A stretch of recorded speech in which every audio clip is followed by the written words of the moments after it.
Ada. Ada.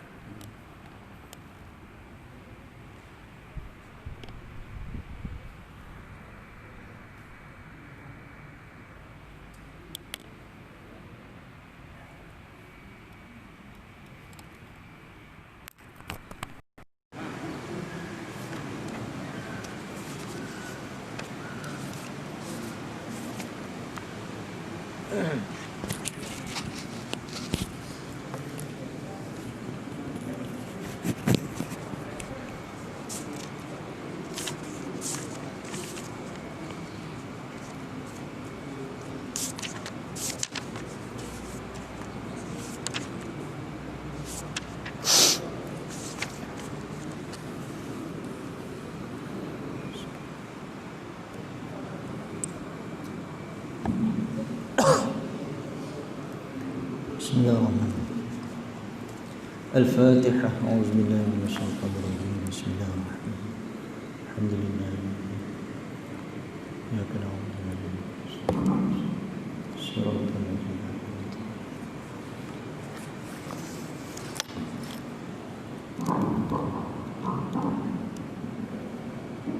A'udzubillahi minasyaitonir rajim. Bismillahirrahmanirrahim.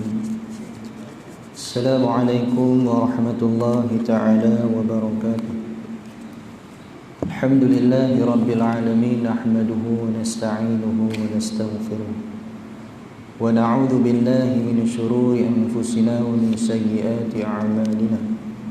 Man yahdihillahu fala mudilla lahu wa man yudlil fala hadiya lahu.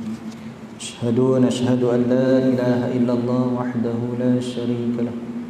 وأشهد أن سيدنا ونبينا وقرة أعيننا محمدا عبده ورسوله. اللهم صل على سيدنا محمد وعلى آله وصحبه في كل لحظة ونفس عدد ما واسعه علم الله. Alhamdulillah yang dirahmati lagi dikasihi Al-Fadil Tuan Imam, barisan pegawai ahli jawatan kuasa masjid, tuan-tuan, puan-puan, ibu-ibu, ayah-ayah yang dirahmati oleh Allah sekalian. Alhamdulillah, pertama dan selamanya, marilah sama-sama kita merofokkan rasa syukur kehadrat ilahi dengan limpahan kurniaan yang diberikan oleh Allah Subhanahu wa ta'ala. Maka pada malam ini dapat kita berhimpun dan berkumpul di dalam rumah Allah. Moga-moga Allah redha dan Allah terima segala amal ibadat. Tidak lupa selawat dan salam ke atas junjungan besar Nabi Muhammad sallallahu alaihi wasallam. Perbanyakkanlah sama-sama kita berselawat ke hadrat Nabi Muhammad sallallahu alaihi wasallam. Moga-moga saya dan juga tuan-tuan, ibu-ibu yang sekalian dapat kita bertemu di dalam syurga Allah bersama dengan baginda Rasul. Jadi yang tuan-tuan dan puan-puan, ibu-ibu yang sekalian, sebelum kita mulakan kuliah, sukalah saya memberitahu beberapa maklumat. Jadi sebelum ni kita pernah maklum berkenaan dengan status yang mana Felda kita ni ketiadaan tuan pengurus. Jadi kita maklum pada minggu yang lepas, barangkali kehadiran tuan pengurus datang pada pertengahan bulan. Tapi baru-baru ni kita dimaklumkan sekali lagi yang mana kehadirannya ditangguhkan, sehinggalah diberitahu kelak. Makna kata kita tunggulah dengan penuh kesabaran. Dan yang keduanya tuan-tuan, insya-Allah pada malam ni dan pada bulan yang akan datang kita akan jalankan kuliah pada setiap hari Selasa, pada minggu yang kedua dan minggu yang keempat, insya-Allah. Jadi tuan-tuan yang mana berkelapangan, ibu-ibu sekalian, sama-samalah kita berada dalam majlis ilmu. Moga-moga Allah Ta'ala berikan keredaan kepada kita. Semoga kita semua dirahmati oleh Allah Subhanahu wa Ta'ala, insya-Allah. Jadi mukadimah pada malam ni tuan-tuan, sukalah saya baca satu buah hadis Nabi sallallahu alaihi wasallam daripada kitab Penawar Hati yang disusun oleh Syekh Fahmi Zamzam, wa nafa'ana bi 'ulumihi fid dharain amin ya rabbal alamin. Tajuk yang diberikan iaitulah yang ditulis oleh pengarang, bagaimana kita akan menghadapi sakaratul maut. Bagaimana kita akan menghadapi sakaratul maut yang bakal kita dengar disebut oleh baginda Rasul sallallahu alaihi wasallam. An Aisyah radhiyallahu anha qalat, ra'aitu Rasulullah sallallahu alaihi wasallam wa huwa bil mauti wa 'indahu qadahun fihi ma'un wa huwa yudkhiluhu yadahu fil qadah thumma yamsahu wajhahu bil ma'i thumma yaqul Allahumma 'inni 'ala ghamarat Allahumma 'inni 'ala ghamaratil maut wa sakaratil maut, rawahu Tirmizi.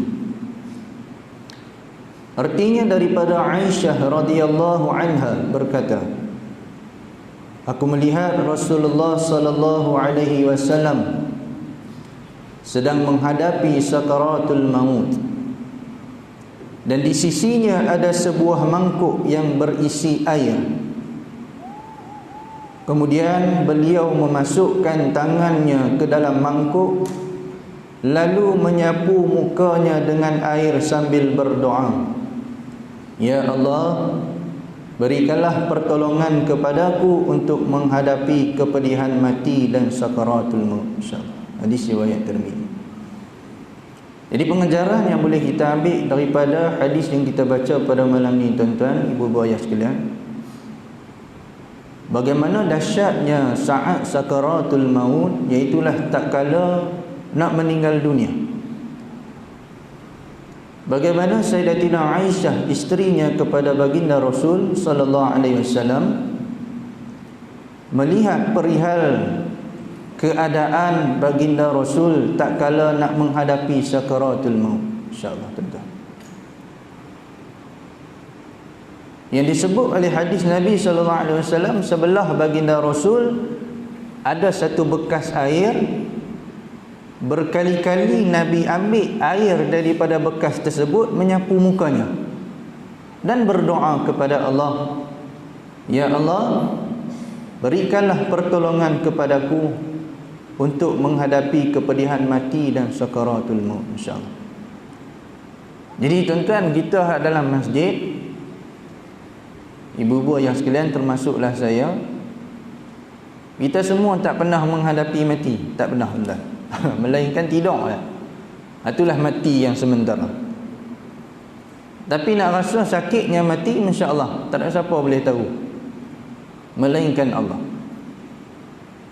Jadi siapa yang nak rasa sakit mati itu kena mati, baru kita rasa macam mana sakitnya mati. Sebab tu tuan-tuan, sedikit peringatan bersama, perbanyakkanlah kita berdoa kepada Allah, Allahumma khtim lana bihusnil khatimah wa la takhtim alaina bisu'il khatimah. Jangan tertukar. Ni disebut Allahumma khtim lana bisu'il khatimah, tu yang mati dalam keadaan su', keadaan yang tidak baik.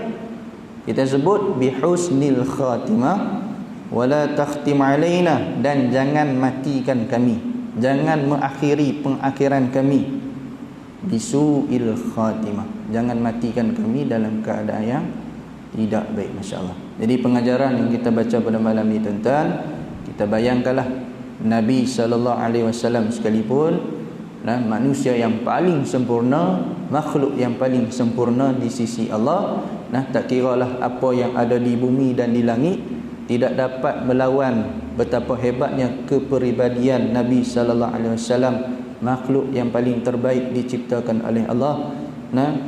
Sehingga sembahyangnya Nabi ini bengkak kakinya, afala an akuna abdan syakura, sungguhnya salahkah untuk aku menjadi hamba yang bersyukur, walaupun telah dijanjikan oleh Allah syurga yang sangat hebat. Tetapi saat kematian baginda Rasul, pengajaran yang boleh kita ambil betapa sakitnya nak mati. Sebab itulah tak kala ditariknya nyawa Rasulullah, malaikat yang menarik, mencabut nyawa berjaga-jaga tuan-tuan. Ibarat seperti menarik rambut di dalam tepung, supaya rambut tidak putus, tepung tidak berselerak. Tetapi baginda Rasul juga merasa pedih. Bagaimana hadis yang kita bacakan pada malam ini tuan-tuan. Jadi kita sambung pada perbincangan kita di dalam kitab Hadis 40 Syarah Imam An-Nawawi rahimallahu taala wa nafa'ana bi'ulumihi fid dharain amin ya rabbal alamin. Muka surat 93. Pada muka surat 93, pertama, beriman kepada Allah. Dalam rukun iman ada 6 perkara. Kita semua hafal. Yang pertama, beriman kepada Allah Subhanahu wa ta'ala. Yang mana sebelum ni tuan-tuan, ibu-ibu, ayah-ayah yang dirahmati oleh Allah sekalian, kita telah bicara sedikit sebanyak berkenaan tentang pengenalan ilmu tauhid. Kita semua mengaji dah, tapi kita ulang. Kita muzakarah balik. Pengenalan tentang ilmu tauhid dan apakah yang dimaksudkan dengan iman. Disebut dalam Quran banyak yang Allah Ta'ala sebut. Allah berfirman, ya ayyuhalladzina amanu. Banyak. Tapi apakah yang dimaksudkan dengan iman?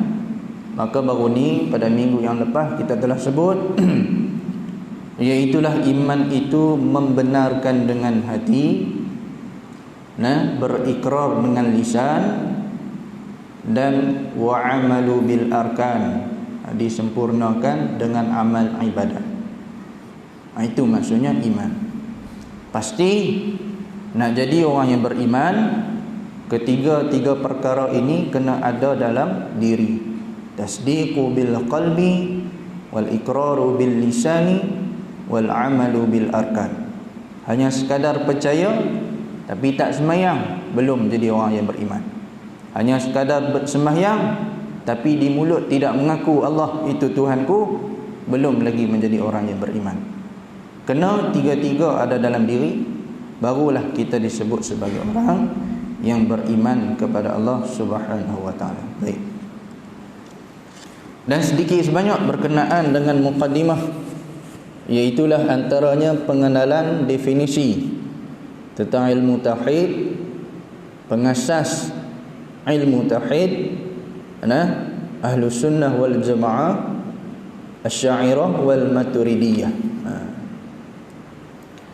Sebab itu tuan-tuan, kata guru, tak kala kita nak menerima seorang menantu, kita ada anak perempuan, kita nak kahwinkan anak perempuan kita dengan seorang lelaki, kata guru, kena tanya dia 4 soalan. Kita kena tanya, kita pun kena kemas juga lah, baru boleh tanya.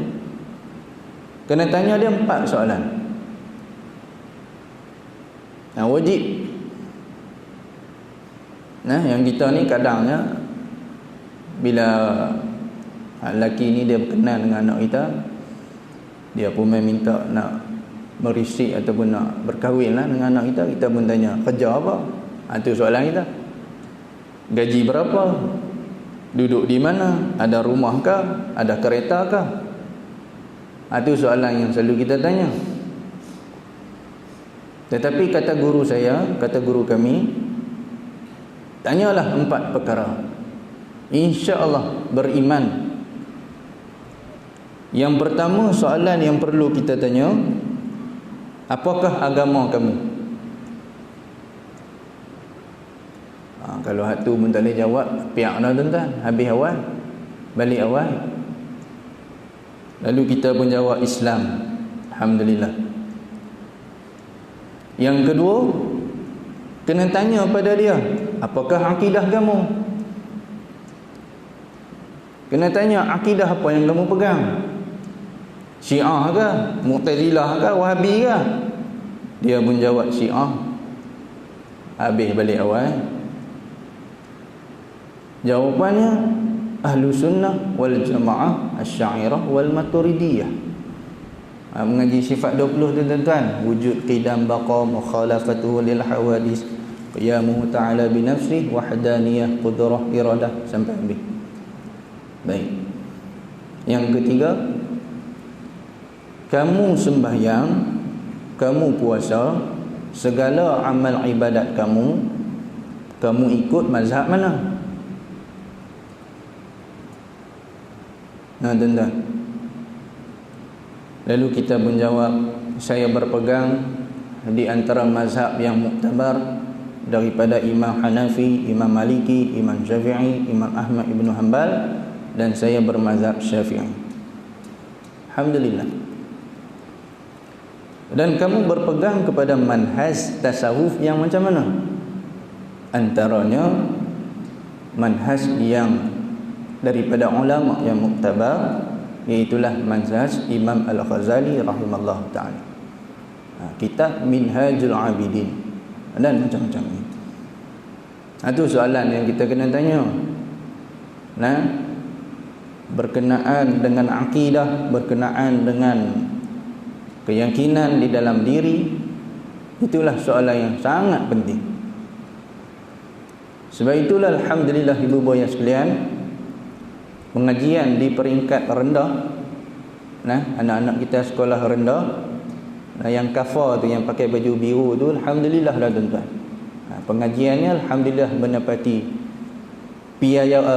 orang panggil tuntutan yang sebenar. Dari segi fardu ainnya, asas-asasnya, dari segi tauhidnya, dari segi fiqhnya, dari segi akhlak dan adabnya, semuanya mengikut daripada pandangan-pandangan yang dipilih yang terbaik. Jadi tak ada lah yang perkara yang seleweng, tuan-tuan. Balik-balik tiba-tiba anak kita tanya, abah Syiah tu lagu mana? Pergi dah kita, tuan-tuan. Kita pun tak mengaji, kita mau Syiah tu kita punya pegangan lah, api. Dan pastinya kita kena tahu akidah yang macam mana yang kita pegang. Itulah akidah berpegang dengan Asy'ariyah wal Maturidiyah. Dan pada minggu yang lepas kita juga ada membicarakan tentang topik-topik pembahagian apabila masuk dalam ba'il mutahid. Nah, terbahagi kepada 3 topik, 3 perkara. Yang pertama berbicara tentang al-ilahiyat, berkenaan dengan ketuhanan. Yang kedua an-nubuwat, berkenaan dengan kenabian. Dan yang ketiga berkenaan as-sam'iyat, iaitulah perkara gaib, syurga, neraka, dan sebagainya. Dan juga beberapa pemikiran ataupun disebut sebagai falsafah, ideologi kefahaman yang juga perlu kita ambil tahu, yang berleluasa di dalam negara kita, antaranya pluralisme, sekularisme dan sebagainya. Dan juga beberapa fahaman yang pernah kita sebut sebelum ni, Qadariyah, Jabariyah, Mu'tazilah, Khawarij dan sebagainya, juga kena ambil tahu, tuan-tuan. Moga-moga kita tidak tersesat. Banyak kita tidak nafikan dan perkara-perkara ini berlaku di kalangan kita. Tengok macam elok, tuan-tuan, tengok macam bagus, tapi fahamannya salah. Sehinggalah ada satu fahaman disebut sebagai atheism. Atheism ni tak percaya Tuhan terus. Bahaya, tuan-tuan.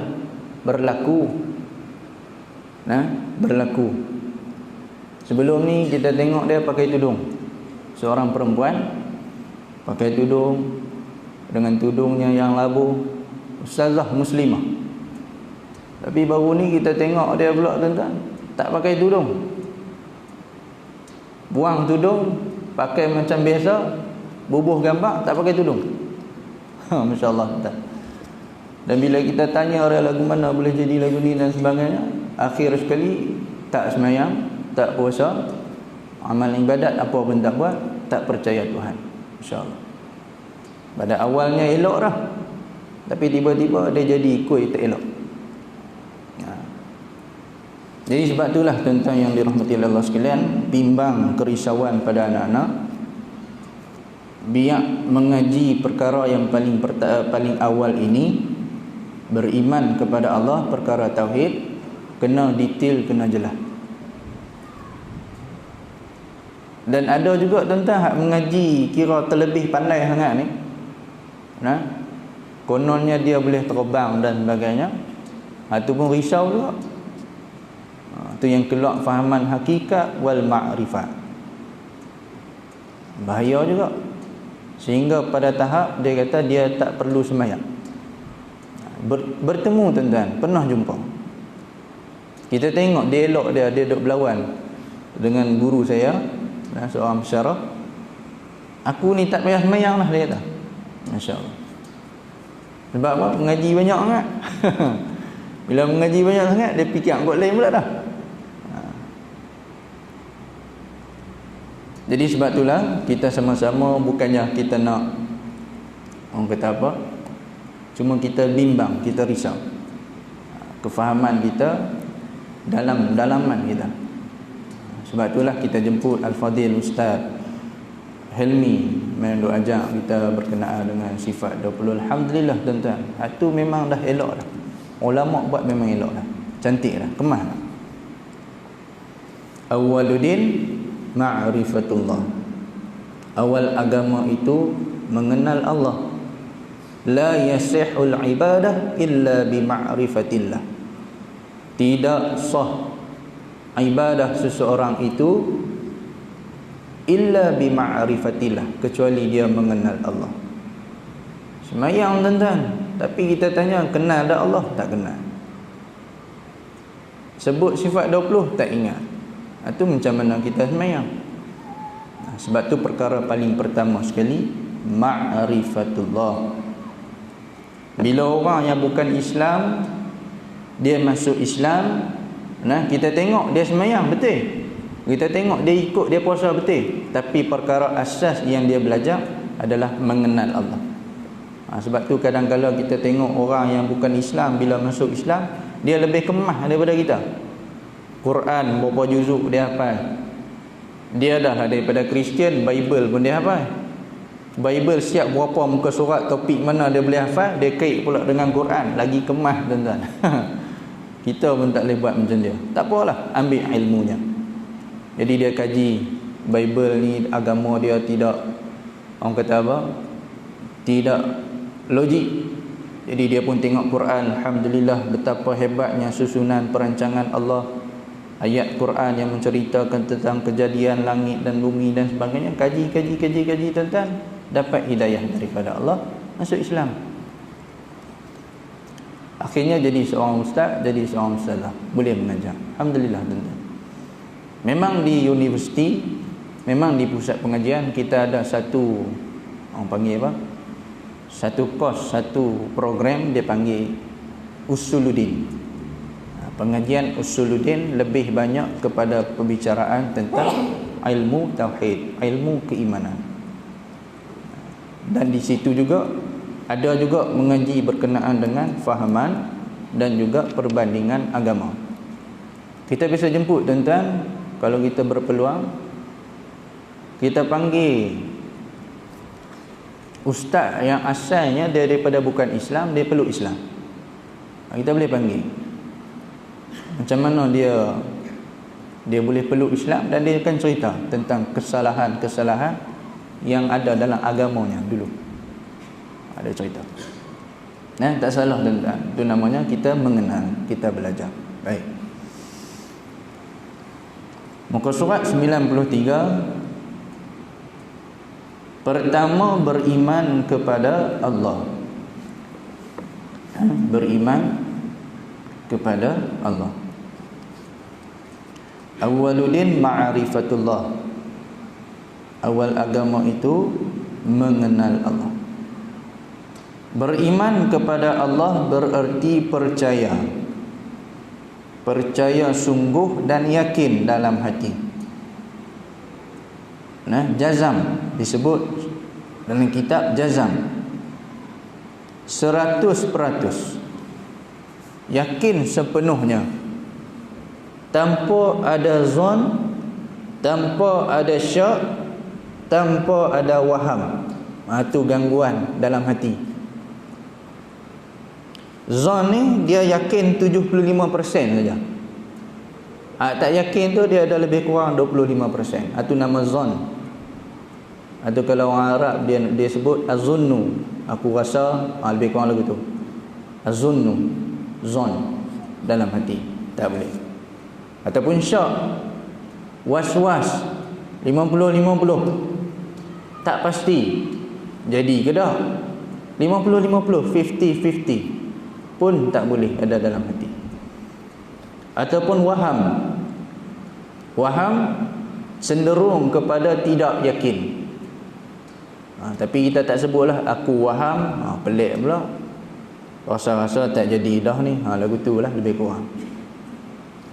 Beriman kepada Allah bererti percaya sungguh-sungguh, yakin dalam hati kepada wujudnya sebagai Tuhan yang sempurna sifatnya secara mutlak.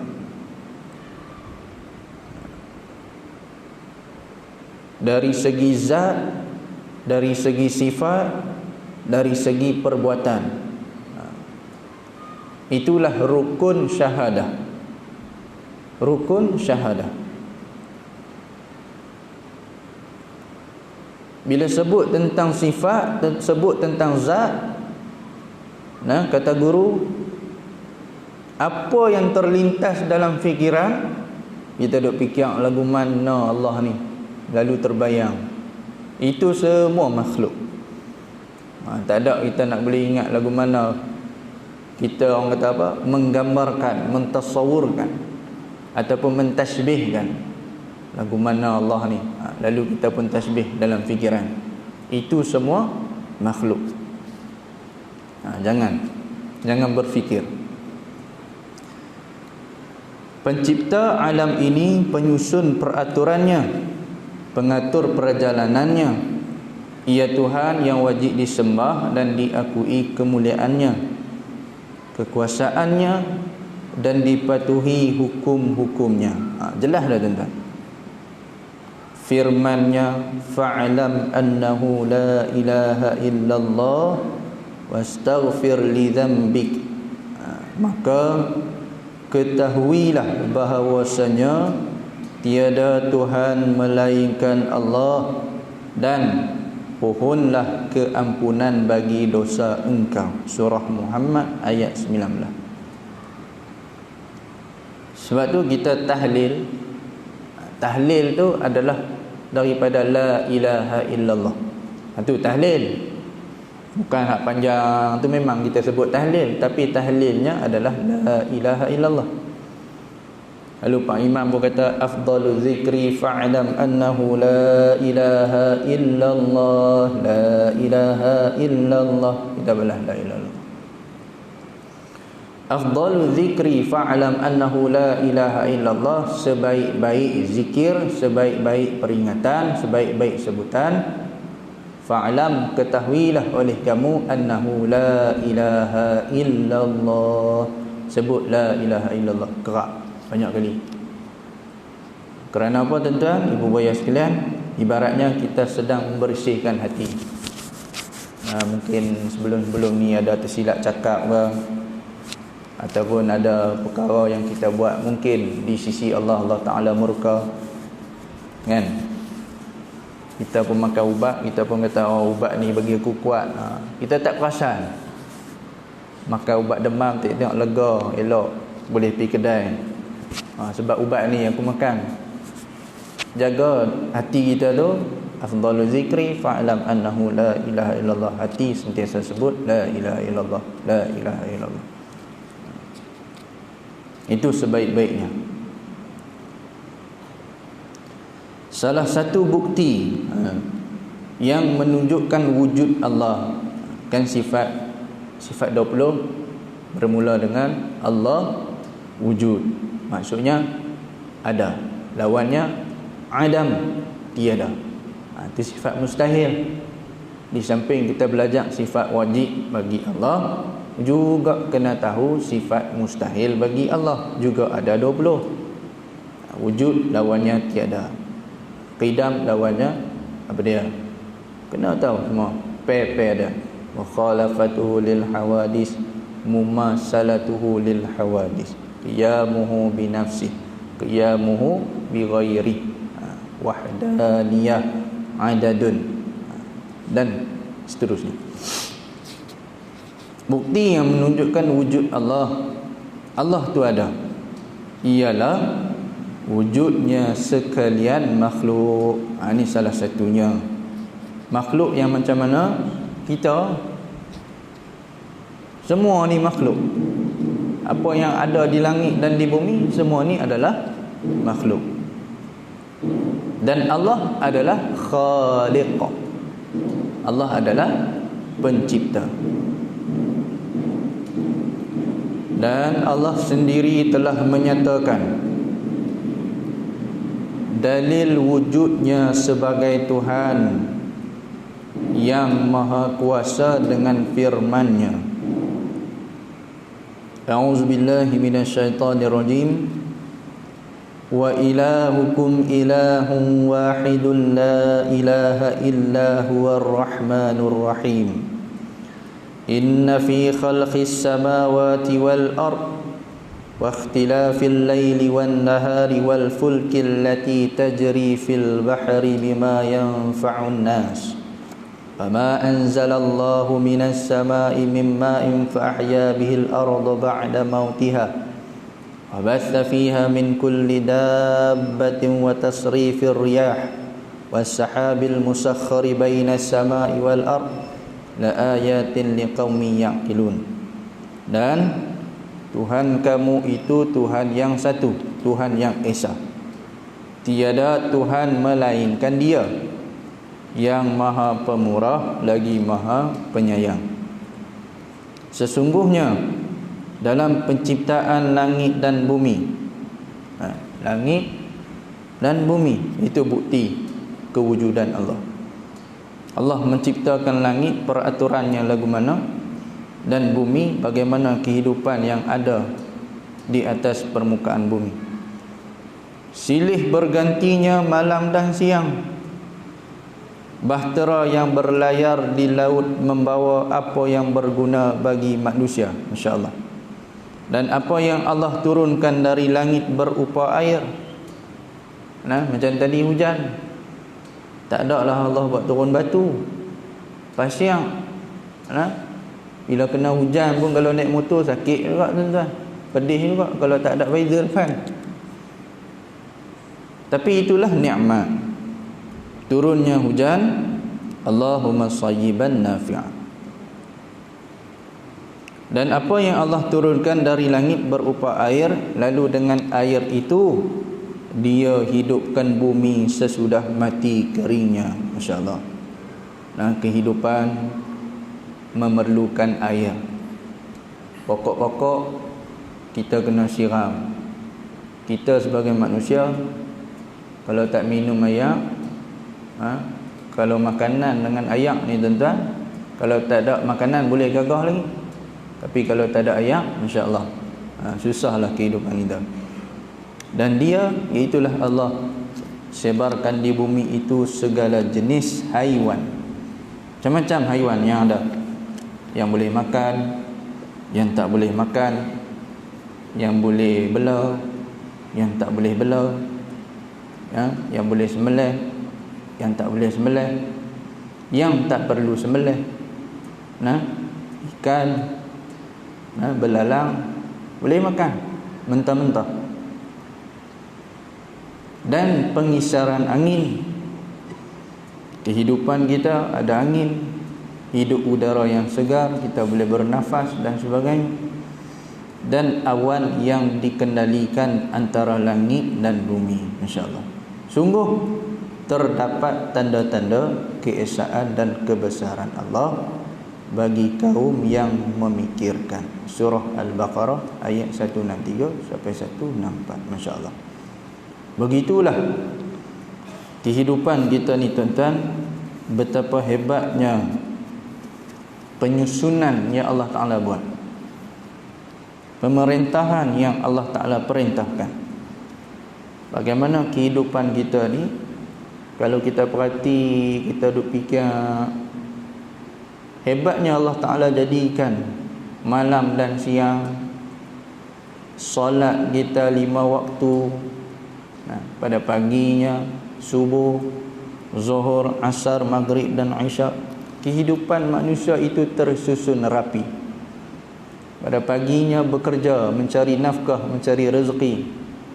Mai sebelah malamnya banyak ibadat pada Allah, berehat dan sebagainya.